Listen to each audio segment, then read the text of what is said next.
Hey guys, it's Spencer, and welcome back to my fourth YouTube video ever. Today we are going to try something new, and it's off topic from talking about heated rivalry, although I will mention it in this video. Today, in honor of my fourth YouTube video, in 2025 coming to an end, and considering the fact my lucky number is 4, we are going to do my Spencer Thomas 2025 Wrapped. What do I mean by this? We are going to go through my top 4 of everything of the year. Top 4 movies, top 4 albums, musical albums, top 4 television shows, and I believe that's it. Music, television, movies. What are my qualifications to talk about if something's good or not? Absolutely nothing. I am a gay man in the computer. I make silly little TikToks for a living. I write my gay books. My qualifications are that I have a microphone, a computer, and a ring light, and I want to talk about it. And I have my Dunkin'. Not sponsored, but honestly, even if this was sponsored, I couldn't hype it up because it's just bad. It's like sewage water. But I still come back to it. It's like a toxic relationship, me and her. 2025 was not a great year for me. It wasn't bad, but it wasn't great. I would say it's probably been one of the most transitional periods of my life. And I had a lot of big milestones. I graduated college. I had a boyfriend for a singular period of 4 weeks. We declared each other boyfriend and really went balls to the wall. It was a lot. And I literally met his parents on week 2. Why did I do that? What was the point? It's been a long year. The last time I had a year this formative was 2023. 22 going into 2023, when virtually everyone in my life died. My dog, my grandma, everyone in my life moved houses, and it was really weird. But out of that period came my book. So with lemons, you make lemonade, and we're talking about that later in the video. But it was a lot of bleeding, and that's what they say is in order to grow, you gotta bleed. And I bled a lot, and I'm done bleeding. 2026 will be a more positive year. I preface all of this because my list of favorite things is a little heavy, and we're gonna get into it. We're gonna unpack all of this. So that being said, this is my Spencer 2025 Wrapped, my favorite 4 movies, television shows, and albums, and I will also be posting this on my Substack at by Spencer Thomas, linked here. I'm basically a pro YouTuber now. Video number 4. Do you see that?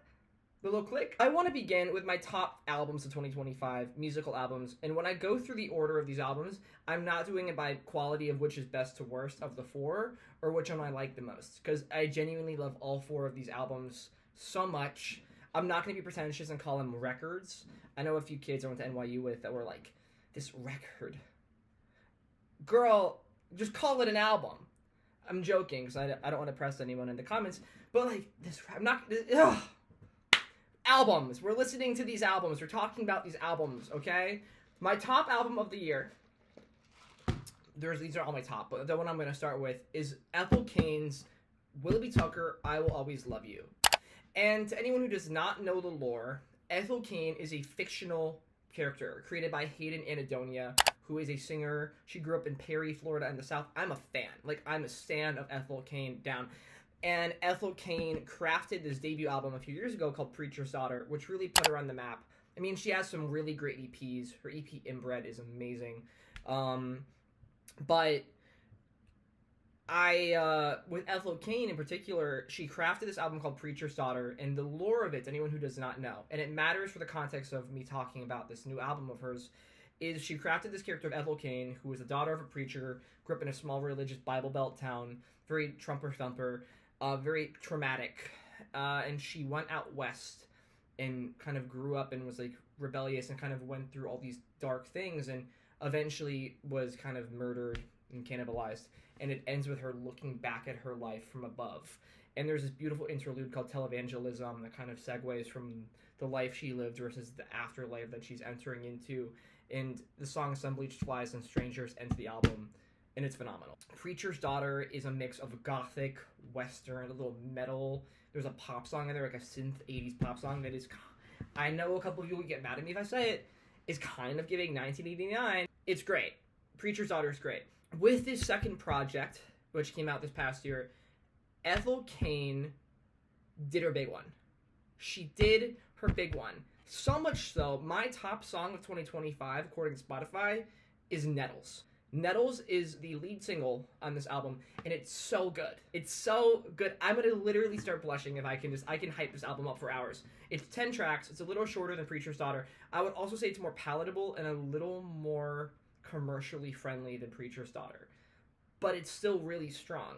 It just feels like it's a little more cohesive as a body of work. Because there's 7 songs that are, lyric, singing, blah, blah, blah. But then there's 3 instrumentals. So it's a lot more structured. It's a lot more thought out. And I would say for that reason, it feels like a healthy evolution in the Ethel Cain discography. The reason why I love this album so much is because Ethel Cain crafted an entire album based off one song in Preacher's Daughter called A House in Nebraska, where we are brought back to Ethel Cain's high school childhood experience where she's falling in love for the first time with a boy named Willoughby Tucker.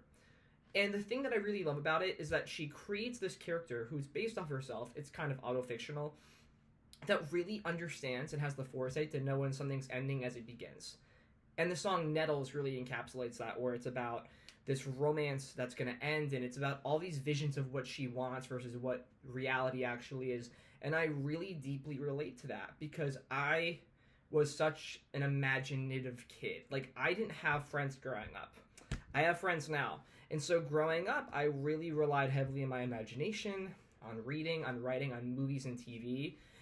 And what Ethel Cain does in this album is it challenges our own understanding of those periods, like, that we're nostalgic for. Like, I'm weirdly nostalgic for my past, and I would never want to relive it, but I'm nostalgic for these moments, good and bad and ugly, because I can't get them back, right? And she touches upon nostalgia in this album, as she also touches upon the idea of, like, romanticizing something. Like, is this romance she has with Willoughby Tucker true, honest, and real? Is it that great? Or is she young and naive? And is this worth romanticizing? And so the album unpacks insecurity, it unpacks relationship dynamics, it unpacks our imagination versus reality, and it really touches upon kind of the economic state of the town that she's describing, especially in the closing track, which is 16 minutes long, called Waco, Texas. And I would recommend this to literally anybody. And especially going through the entire trilogy, because the 3rd album's on the way. We don't know when, but it's Preacher's Daughter, going into Willoughby Tucker, Always I Love You. It's amazing. And my top songs on the album are Janie, Waco, Texas, Nettles, Dust Bowl. Especially Waco, Texas. Waco, Texas is like Sun Bleached Flies, to anyone who knows, on crack. Because it's a 16-minute build-up, and when you get to the end, you're like, wow. Yagami, settle down, you'll see what I mean. My second album of the year, let me just take a little quick coffee break. It's not bad, actually. The second album of the year is Lily Allen's West End Girl. And who the fuck is Madeline? That's the question of the hour. Who is Madeline? That makes sense in the context of the album. You'll see when you listen to it. West End Girl by Lily Allen is a chronological exploration of your husband asking for an open marriage, abusing the power of that open marriage, cheating on you. You come to find out he's a sex addict, and you go through the stages of grief simultaneously while being a mother and trying to figure your shit out. It is awesome. It literally includes emails, texts, receipts, voice memos. Like, it is you really get a picture of what happens here. And so for the context, Lily Allen is married to David, or was, not anymore, to David Harbour, who's an actor in Stranger Things. One-hit wonder. I never knew who he was before Stranger Things. I'm also not watching the new season. I got a few comments saying, hey, have you watched the new season? Not yet. I don't really care to watch the new season. My fun fact, though, is I did meet the cast because I worked with them in the past. When I was an intern for an Empire State Building, I used to do all their socials, like their TikTok stuff. I did get to work on the campaign for... I should have been in the video, that Madison Beer thing now. This is legit. I have proof. I did record the video of them coming to the Empire State Building and met the cast. And I found they were fine. Gaten Matarazzo was lovely. Me and him had a key, and I was really charmed by him. The others, they're fine. What I do care to talk about, though, is this album. And so David Harbour is her husband. They bought a townhouse together. So the album opens up with them buying a townhouse together. She's uncomfortable because it's expensive, and he's kind of paying for all of it. So there's a bit of a power imbalance there. He's kind of decorating it, doing all this stuff. And right when they move in, she gets a call to be in a play in the West End, which is London's version of Broadway. And he is immediately like not happy for her, questioning if she has the chops to do it, questioning, my hair looks a little crazy, but it's fine, questioning if, like, he can handle her being that far from him because he has personal needs. Men have needs. Shut up. She goes to London, gets a FaceTime call. This is all within the first song, Western Girl. She's so happy, la-da-da-da-da. And then, boom, he's like, I need an open marriage. And she asks, how's it going to work? And he kind of explains the rules. But he doesn't have any idea. Like, he's like, oh, this is what I think it's supposed to be. He knows the entire time because he's been cheating on her the entire time.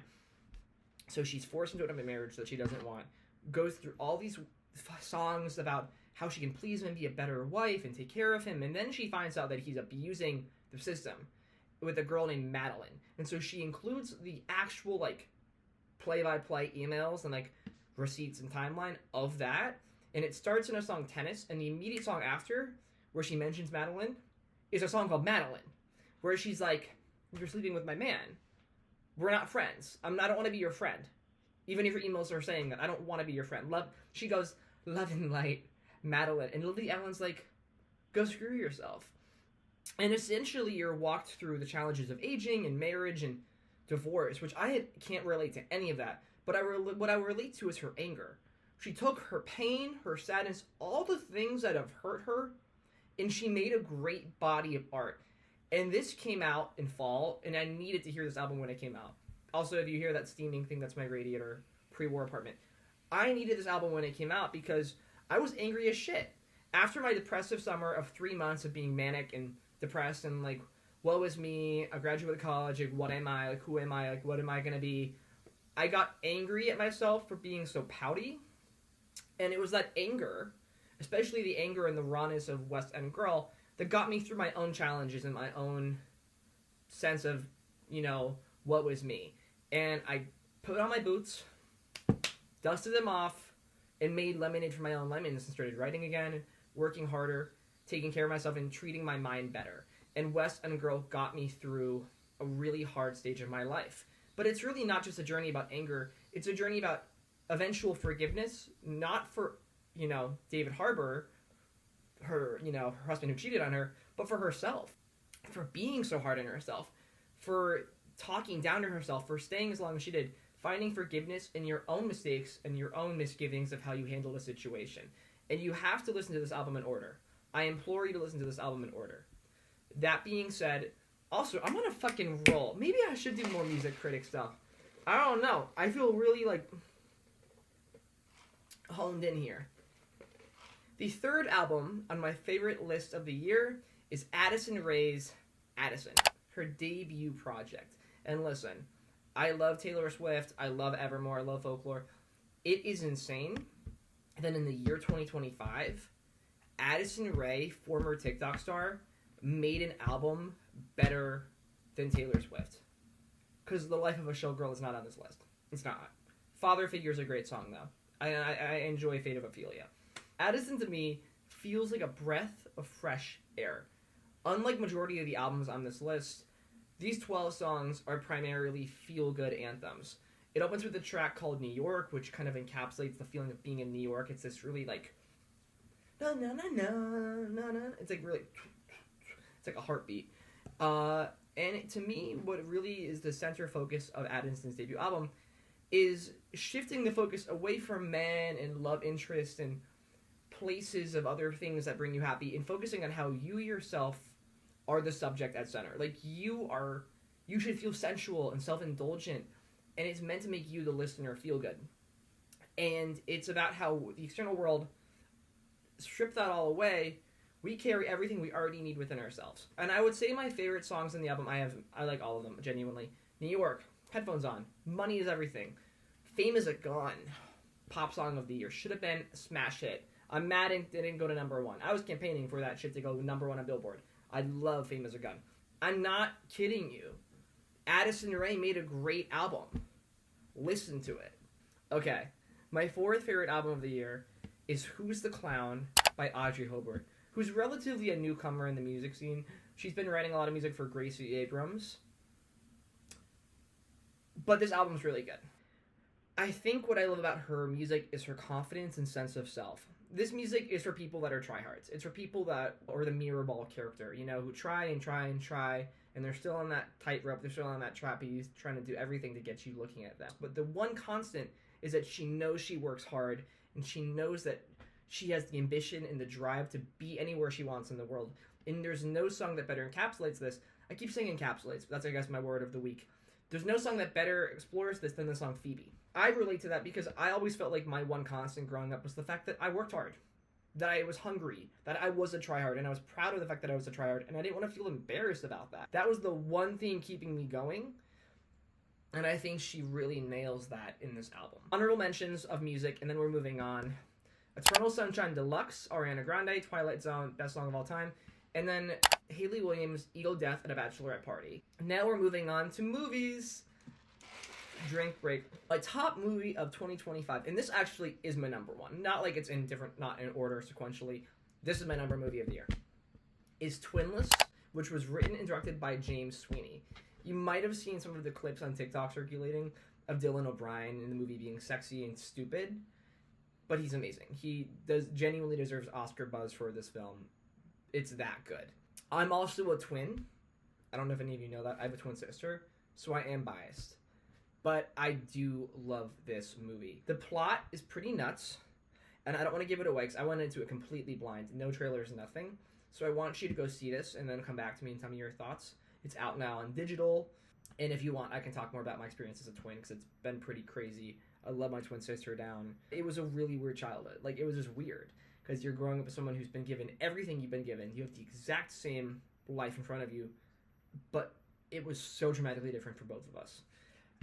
And I think that's why I really love this movie, because it kind of explores that theme. My second favorite movie of the year is Weapons, directed by Zach Kreger, who also did one of my favorite movies ever, which is...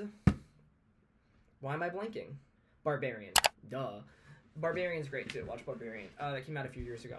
It brings me disappointment to know that the Academy doesn't take horror seriously, and I knew they didn't take horror seriously when Nosferatu didn't win any awards last year, because I loved Nosferatu. Amy Madigan has a role in this. She's an actress. Anyway, Amy Madigan, she's she's the supporting actress in this movie.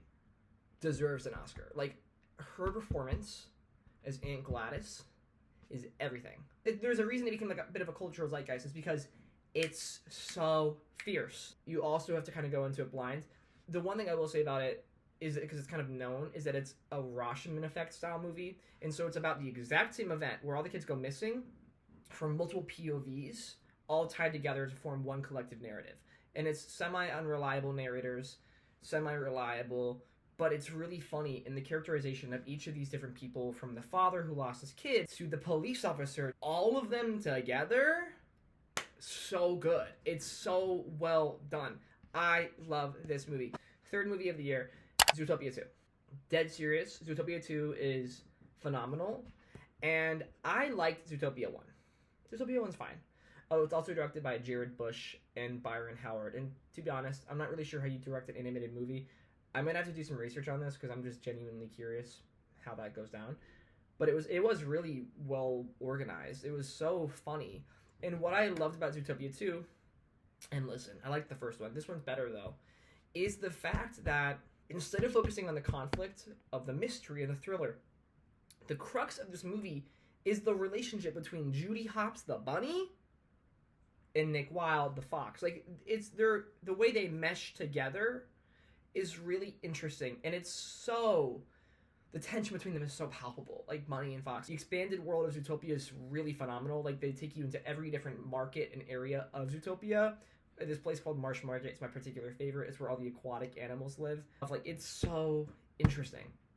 And so even past the point of the plot and the writing and the fact that it's just genuinely a great movie, the world building is just super cool to see. And I just think anyone can appreciate that about Zootopia 2. I'll say, though, not to compare animated films to animated films, my favorite animated film of all time is The Wild Robot. My honorable mentions include The Long Walk by director Francis Lawrence, based off the short story by Stephen King, and Sinners, directed by Ryan Coogler. I almost put Sinners higher up on the list. Oh, fuck. We forgot my fourth favorite. I skipped my fourth favorite. My fourth favorite movie of the year is Begonia. I almost swapped Begonia for Sinners. The only reason Begonia is higher up on this list is because of the fact I bumped into Emma Stone at a bar a few weeks ago. I didn't say anything to her, but seeing her was like an omen sent from God. Because like I do believe she's one of the greatest actresses of all time, and so to be in her presence, and she was with Rian Johnson of all people, Knives Out guy. Begonia's, I mean, it's not as challenging. It's directed by Yorgos Lanthimos. It's directed by Yorgos Lanthimos, and I'm not sure if I might be butchering it. And he did Poor Things, which is genuinely incredible, and that's what got her the second Oscar for Best Actress. And I just think is an interesting plot about a tech CEO, Emma Stone, who is kidnapped, and the guy thinks that she's an alien and covers her in antihistamine cream, like Benadryl cream, and is like, "You're destroying mankind." And obviously it's an allegory for something else. Just watch the movie. That's great. Close out this video because it's going to be a long one. Is my top television shows of 2025. And you can guess what the first one is. That's why all of you came to my YouTube in the first place. Heated Rivalry. I've said a lot about this show already, so I don't know if I need to say more. But this show has a little bit of everything. Great plot, incredible acting from Hudson Williams and Connor Story. I do believe Connor Story will be, he plays Ilya Rozanov, will be the next big thing. I think Hudson's great too, but Connor Story, something about him, and I'm going to meet him one day. I'm going to tell this when I meet him. Manifestation. I feel really weirdly connected to him, and I love seeing success stories where artists make it that have worked hard and that, you know, I love that these two new actors on the scene are getting as famous as they're getting, or becoming as famous as they're becoming, because you can just tell that their heart's really in it, and I just really appreciate that about Heated Rivalries, that it feels really authentic. And I love it. My favorite show of the year is Hacks. Hacks Season 4 isn't as strong as Season 3. To anyone who watches this show will agree with me. It's just objectively not as good. Because it's a little hot and cold with how they... I mean, I'm talking to my computer here, so maybe I'm not making sense. The plot of Hacks is about washed-up comedian Deborah Vance, who gets a new writer named Avery Daniels, and the two of them become best friends, have a complicated relationship, semi-sapphic. It's not canon, but it should be, because they have a vibe. And it's about their kind of rise to success as writer and comic, and their complicated back and forth relationship. And so season 4 captures the fighting of the two of them, because they really are just going at it with each other. And they make peace towards the end of the season, but I do feel like the fighting went on for a little longer than I would have liked it to. It kind of dragged. The constant, though, with Hacks is that because they're more famous in this newer season in the world of Hacks, there's increased stakes with each of their careers, and they're taking more gambles, and they're doing more things. And Deborah Vance is an older woman comedian in the show, and so she's given new opportunities that she never thought she would have. So it's really like a redemption arc for both of them. I just love the emotional connection between the actors behind Hacks. I love the story. I love this show. Even if this new season isn't my favorite of the 4, it's still interesting to watch, and it makes sense in the context of the other 3 seasons, and it's still a great season objectively. My third favorite show of the year, and also I really haven't watched a lot of TV. Like, I watch a lot of old stuff. I watch Gilmore Girls like every day of the week. My third favorite show of the year is Pluribus. Pluribus is going to go down, or already is, as Apple TV's most watched television show of all time, which is shocking to me because I didn't think anyone was watching this show. But the show stars this woman named Carol, who's a writer. She's gay, and she has some issues there. And essentially in this world of Pluribus, which is also same creators as Breaking Bad, so it's a bit of a slow build, but I know what they're working towards, and I appreciate it, is these scientists get a hold of this, like, genetic code that comes to Earth from, like, a satellite. And it's a virus that impacts every human in the world besides, like, 8 people. And it makes everyone a hive mind where they're all connected, but they can't kill you, they can't be violent, and you have to, they can't lie. And they want to do anything they possibly can to make Carol, who does not get the virus, happy. It's a discussion on humanity and identity, togetherness, and how important some identity is in a world that's completely stripped of it. I also think that Rhea Seehorn, who plays Carol Sturka, should be nominated for an Emmy for this show. It's incredibly interesting, and at first I didn't like it because it was really slow, but now I'm really growing to appreciate it because I just think that they've been building it slowly. Like, it's going somewhere, and they have it really fleshed out, and I just genuinely have never seen a show this interesting before. Like, the plot is so off the rails bizarre to me that I can't help but watch, even if I'm like a little like, where are we going? Because it's just so out of whack. The fourth and final show I'm adding to the list, and this one's kind of basic, but I don't know, who cares, is The White Lotus. The White Lotus season 3, I think, got a lot of shit because it wasn't as sexy as season 2. Although, I think it's just more interesting. I think the character study about kind of like this like neoliberal progressive like friend group of girls that's in the season is so interesting, especially that contrasted with like the North Carolina Republican upper echelon wealthy family that has some weird incestual thing going on. Like, it's interesting. And I think the writing is good. Mike White, who's the creator of the show, does such a good job with dialogue that it gets me every time. Because dialogue for me as a writer is like one of the hardest things to struggle with, where I have to take mental notes in my head of like what people say to me in conversations now, fictionalize it obviously, to try to get better at dialogue. Because for some reason I just have a hard time with dialogue, especially making it sound organic and natural, and he does a great job at that. All of that said, that is my Spencer Wrapped Up 2025. What are your favorite shows, your favorite movies, your favorite albums, music, or anything really? Let's talk about it in the comments. Let's discuss. And I do have one ask. I am new to YouTube, and so please subscribe. Please tell your friends to subscribe. Please hype up the channel. Someone please make an edit of me with my Pilates ass. I want an edit. I'm excited about the prospect of YouTube, and I just want to keep making videos, and so I appreciate the support. But, hold up. Like, hello? Like, I wore these jeans last night on a date, so I'm feeling myself in these jeans today. Thank you for watching, and I will see you in the next one. And make sure to follow me on my socials at by Spencer Thomas. And my Substack is also by Spencer Thomas. And I'm going to have everything I'm saying in this video in written form over there, so check it out and subscribe. Take care, guys. Bye, everybody.